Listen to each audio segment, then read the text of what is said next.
गजब के रूप तोहर गजब सूरतिया तू पवनी ना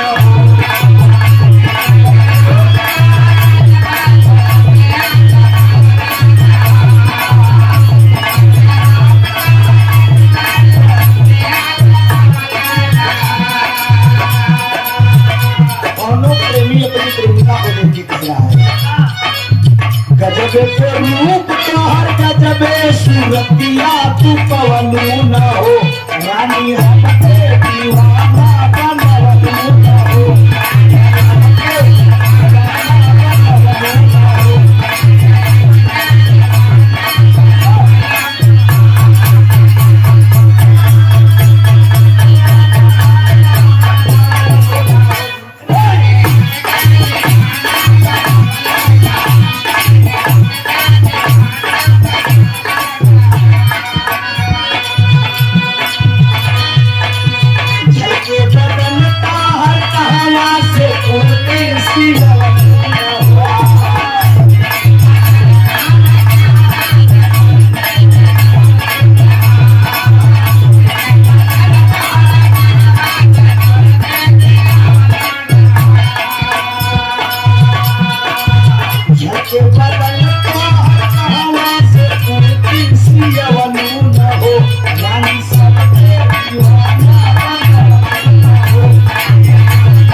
बड़ा प्यारा पुरस्कार आया है इलाहाबाद सम्राट कानन केसरी इलाहाबाद जनपद के धरोहर कहे जाने वाले जिनका कोई जवाब नहीं, जिनका कोई जोड़ नहीं।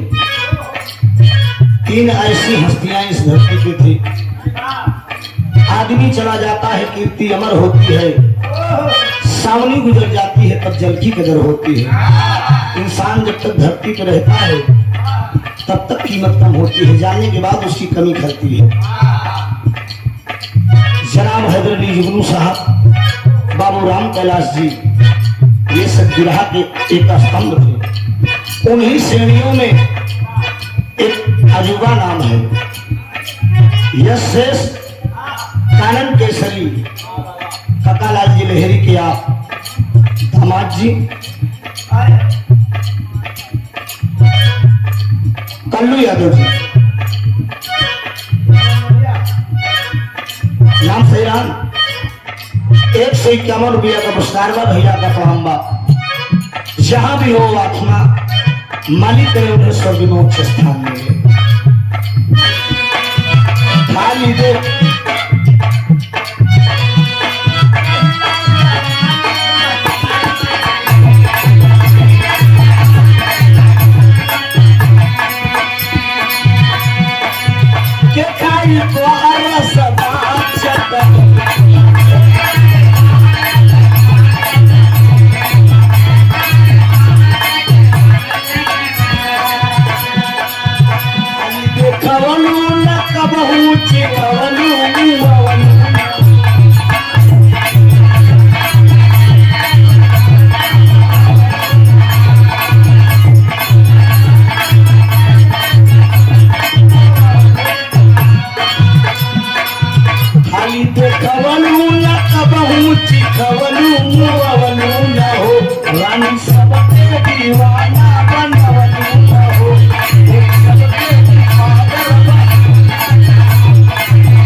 बिना अंगना सोहता नइखे तोरी बिना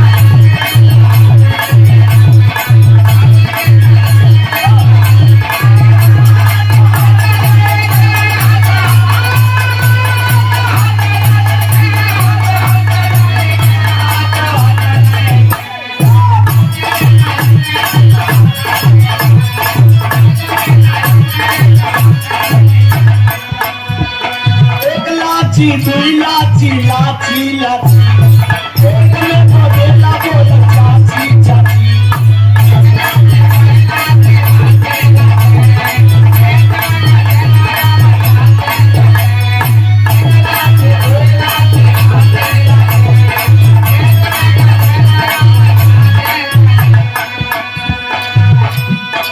एक खाचा दुई खाचा खाचा खाचा एक खाचा दुई खाचा खाचा खाचा एक में बोला बोला चाचा चाचा एक खाचा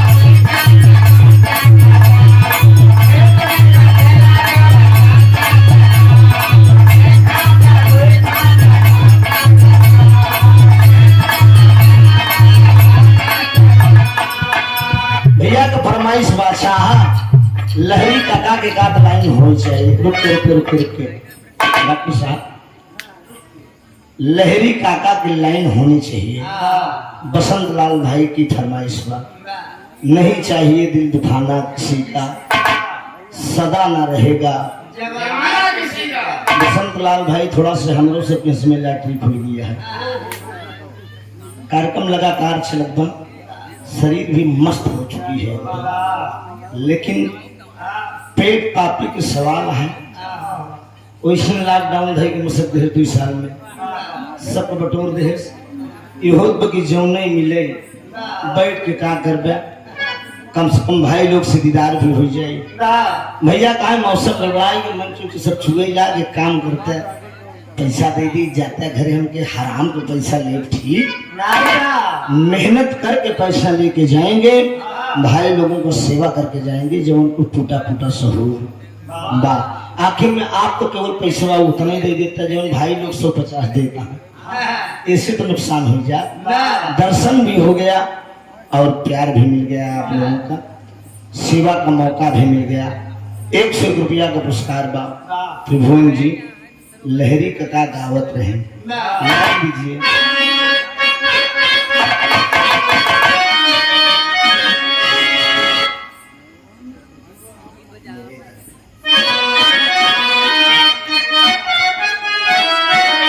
कीजिए मास्टर हाय हाय हाय अरे मेरे दर्द दिल की साथियों ऐसे बोलते हैं ना नकल होती है कभी बराबरी नहीं लहरी का लहरा हैदर अली के झटका बाबू राम के लाश में लटका और लाल जी लहरी का फटका कोई बर्दाश्त नहीं कर पाया नहीं तुम सब बर्दाश्त कर हमसे पहले तुम सब बर्दाश्त करे हाँ साथी तो बजाया है ना तो जब बजाया तो बर्दाश्त करे हाँ और डॉक्टर बोला हाँ ऐसा लाइन दी गई है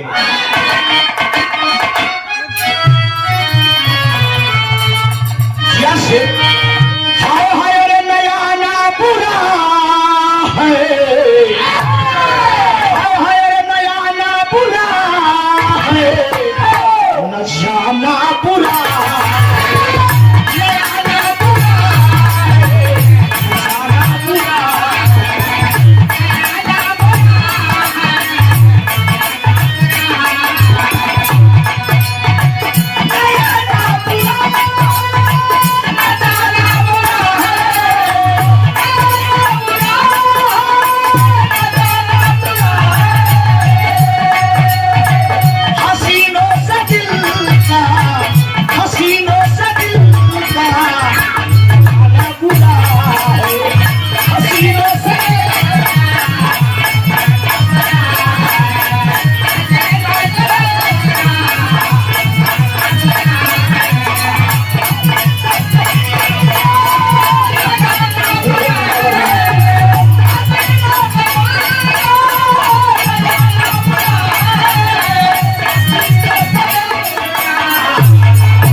आता है पकड़ लो मैं बाहों में, मगर सोचता हूँ ये जमाना बुरा है।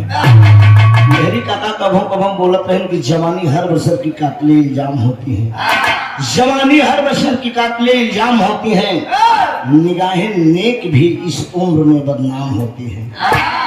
साथियों, इश्क का गोला बनाकर बाम पर फेंका करूं और खींच लूं तस्वीर तेरी रात दिन।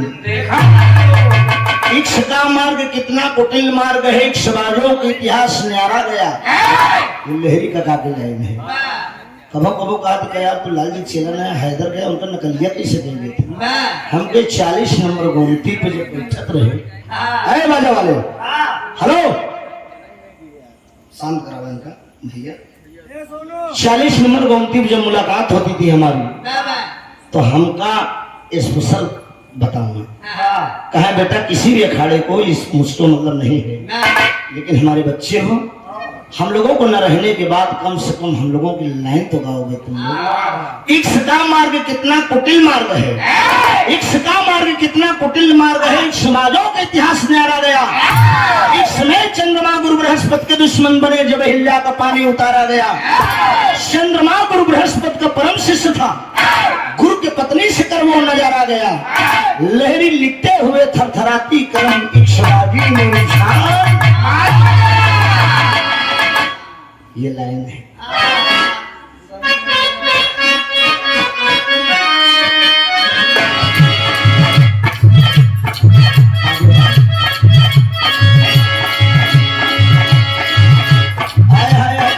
ये सेवक गवावे को बया, इन लहरी काका को बड़ी पुरान बात बजाई समाज के खिलाफ। मन नहीं कहा बड़ा प्रसाद लगावे के काजा, आत्मा और परमात्मा की बात है साथी।